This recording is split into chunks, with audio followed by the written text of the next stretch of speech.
मिलेगी।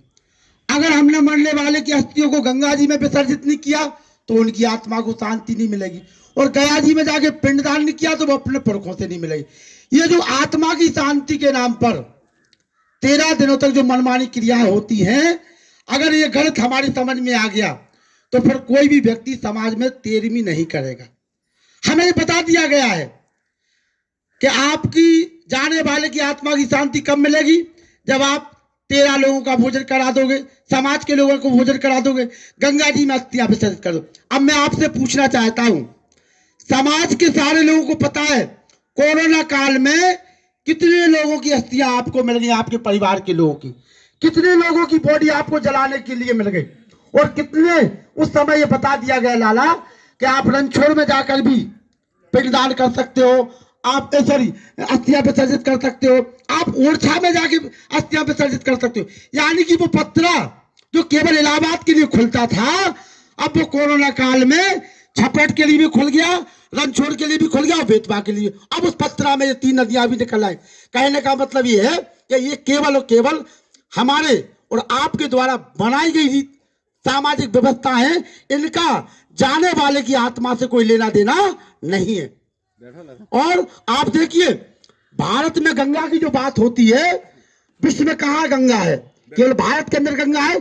और जन्म लेने और मरने की जो परंपरा है, वो चाहे भारत की हो, चाहे चीन और अमेरिका जापान की हो, चाहे पाकिस्तान की हो, वहां पर जो जन्म लेने की व्यवस्था है वो भी यहाँ है। अब लोग कहते हैं साहब अगर नहीं करोगे तो फलाना व्यक्ति भूत बन जाएगा।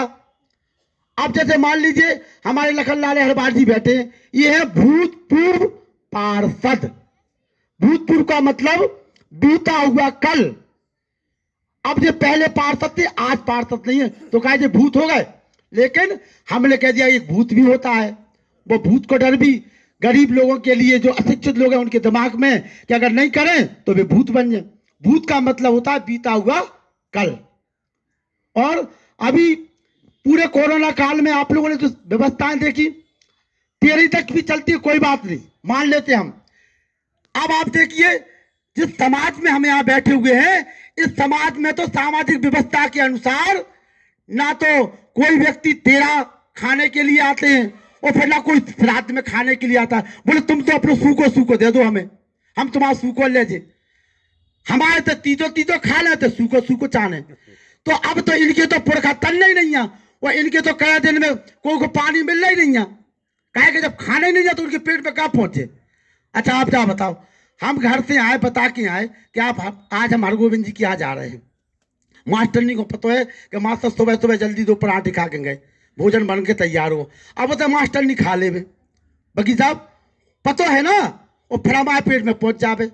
और श्राद्ध में बकी साहब जी तो कर रहे, की को श्राद्ध कर रहे, जी को अतो पतो नहीं है। हम चिट्ठी लिखत सेवा में श्रीमान ब्रह्मांती यादव जी बकी साहब, तभी तो चिट्ठी पहुंचे, और लाला चिट्ठी पे पता ही नहीं है और हम पहुंचा रहे।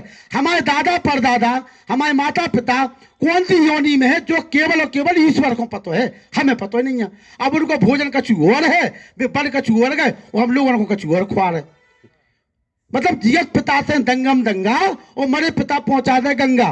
और जियत पिता की ना पूछी बात, मरे पिता को खीरड़ बात। और जियत पिता को डंडा लट गया और मरे पिता को तोतक तक गया। और जियत पिता को कछु ना मान और मरे पिता की पिंडादान। जो हमारे बाप मताई जिंदा है वे आपके पितर हैं। और पितर का मतलब होता है पितृ, एक संस्कृत का शब्द है पितृ, पितर, पितरऊ। जो जीवित माता पिता हैं, रक्षंती पालंती सा पितरा, जो हमारी रक्षा करें, जो हमारा पालन पोषण करें, वो पितर हैं।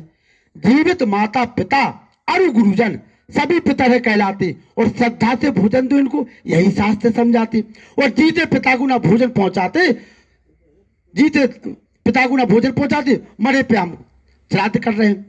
तो जो जिंदा माता पिता हैं, जो सास ससुर हैं, चाचा चाची हैं, वो हमारे पितर हैं। और हमें उनकी सेवा सुबह जब तक वो जिंदा है तब तक करना, ना कि 15 दिन में 15 दिन पानी दे दो, 1 दिन भोजन करा दो। ऐसी व्यवस्था होती है संसार में। तो अबे बता दो कौन ऐसा आदमी हो जो 365 दिन में केवल 1 दिन